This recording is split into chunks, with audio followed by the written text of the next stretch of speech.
Imagine uma grande festa de família. A mesa está posta, a comida está servida e ao redor dela estão filhos, primos, tios. Uma grande mistura de pessoas que se amam, mas que são muito diferentes. De repente, uma discussão começa. Não é sobre nada importante, talvez sobre o jeito certo de fazer uma receita ou sobre uma lembrança antiga. O tom de voz sobe.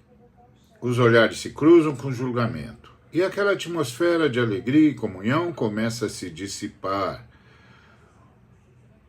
A autoridade da família, o pai, a mãe, alguém diz: parem, lembrem-se de quem vocês são, lembrem-se que estamos na nossa casa, na nossa mesa. A comunhão entre nós é mais importante do que quem está certo ou errado sobre isso ou aquilo. Essa cena, gente, é o retrato da igreja de Roma para a qual o apóstolo Paulo escreveu. Uma família de Deus, reunida à mesa de Cristo, mas em risco de se fragmentar. De um lado, os crentes judeus, os fracos na fé, com sua consciência sensível sobre comidas e dias sagrados. Do outro, os crentes gentios, os fortes na fé, que entendiam sua liberdade em Cristo e não viam problema em nada disso. E no meio, o perigo do desprezo e do julgamento.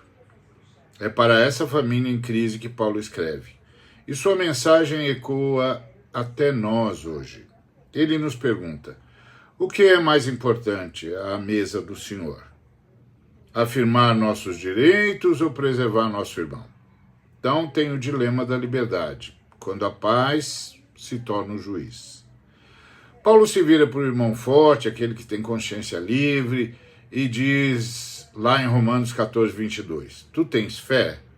Tenha em ti mesmo diante de Deus. O que ele está dizendo? Sua convicção está correta, você é livre em Cristo, mas sua liberdade não é um troféu para ser exibido, especialmente se isso for ferir seu irmão. Aqui Paulo nos ensina sobre a nobre dialética entre poder e dever. A graça de Cristo nos deu o poder de sermos livres de regras e rituais, mas o amor de Cristo nos impõe o dever de cuidar uns dos outros. A grande questão é: como eu decido quando meu dever de amar deve limitar meu poder de ser livre? Paulo dá uma resposta em Colossenses 3,15. Seja a paz de Cristo o árbitro em vosso coração. A palavra árbitro aqui é como um juiz em uma competição esportiva. Quando ele apita, o jogo para. A paz de Cristo em nossa comunidade deve ser o nosso árbitro. Antes da gente agir, antes da gente postar, antes da gente falar, mesmo que a gente tenha todo o direito, a gente deve se perguntar: isso que eu vou fazer vai quebrar a paz com meu irmão? Isso vai construir um muro em vez de uma ponte? Se a resposta for sim, o amor apita e diz: pare, não vale a pena. Bom, segunda coisa a considerar é o destino da maturidade, que é a felicidade de uma consciência em paz. Pois o objetivo do Paulo não é simplesmente criar uma trégua frágil. Ele quer levar toda a igreja à maturidade. Ele descreve essa maturidade na segunda parte do versículo 22. Bem-aventurado é aquele que não se condena naquilo que aprova. Isso é maturo, isso é maduro. Pois é, gente, essa felicidade não é um privilégio apenas dos fortes. É o destino que Deus deseja para todos os seus filhos. É o estado de uma consciência livre, que vive em alegria e convicção, sem a sombra da dúvida ou do medo. É a bênção de viver aquilo que de fato se acredita que deve viver. E como a gente ajuda nosso irmão que ainda tem a consciência fraca a chegar a esse lugar de felicidade? O segredo de Paulo não é a pressão, mas a paciência. Não é forçá-lo a concordar com a gente. Forçar alguém a agir contra a própria consciência e, como diz o versículo 23, levá-lo a pecar. O segredo é a paciência pastoral. É criar um ambiente de amor e segurança onde ele possa crescer. E como ele cresce? Pela obra do Espírito Santo e através do magistério da igreja, o ensino fiel e paciente da palavra. Nossa paciência cria o solo fértil para que a semente da palavra ensinada pela igreja germine no coração do nosso irmão pela obra do Espírito. Vamos lembrar sempre qual é o coração do reino. O coração do reino é ser um eco da Trindade. Por que essa paciência e essa busca pela paz são tão importantes? Porque elas tocam no coração do que significa ser o povo de Deus. Paulo nos lembra em Romanos 14, 17. O reino de Deus não é comida nem bebida, mas justiça, paz e alegria no Espírito Santo. O reino de Deus não é sobre nossas regras e opiniões. O reino de Deus é sobre a realidade de Deus em nosso meio. E que realidade é essa? Justiça. É o nosso status. A gente foi declarado justo por Deus em Cristo. É por isso que estamos todos à mesma mesa, como filhos amados. Paz. É o nosso ambiente, a paz com Deus e a paz uns com os outros. E essa paz é que se torna o árbitro de nossas vidas. Alegria no Espírito Santo. Essa é a nossa atmosfera. Essa alegria, gente, saiba, não é um mero sentimento. É uma participação na vida de Deus, na própria vida de Deus. A Bíblia nos ensina que Deus é Trindade, Pai, Filho e Espírito Santo, uma eterna comunidade de amor, de paz e de alegria.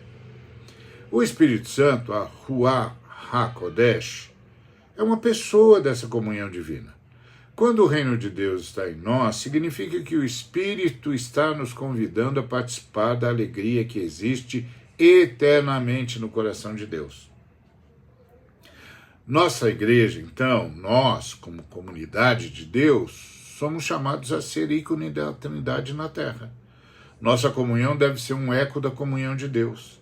Cada vez que escolhemos o amor em vez do direito, a paciência em vez da pressão, a unidade em vez da divisão, estamos pregando o mais profundo sermão sobre quem é Deus. Vamos voltar à imagem da mesa? A mesa de Cristo está posta para nós. Ele nos acolheu quando éramos fracos, quando éramos ignorantes, quando éramos seus inimigos. Ele nos justificou e nos deu paz. O desafio para a gente hoje é esse: como nos comportaremos à mesa do Senhor? Usaremos nossa liberdade como uma arma para ferir o irmão ao nosso lado? Ou usaremos nossa liberdade para servir, para esperar, para amar? Talvez alguém dos que estão me ouvindo e assistindo se sinta como um irmão forte. Você tem liberdade e convicção.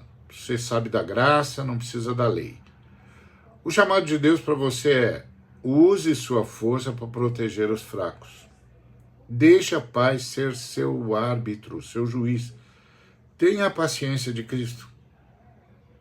Talvez você tenha um problema já de consciência que o acusa.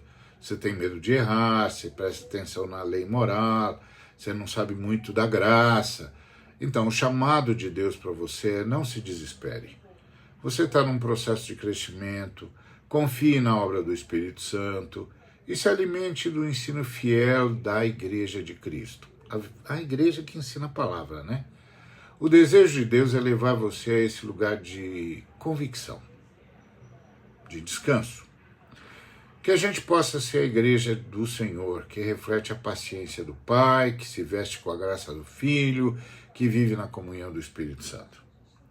Que o mundo olhe para a nossa mesa e veja não as nossas diferenças, mas o amor de Deus que nos une. E que todos nós possamos caminhar juntos em direção a essa bem-aventurança, a alegria de uma consciência em paz. Em nome do Pai, do Filho e do Espírito Santo.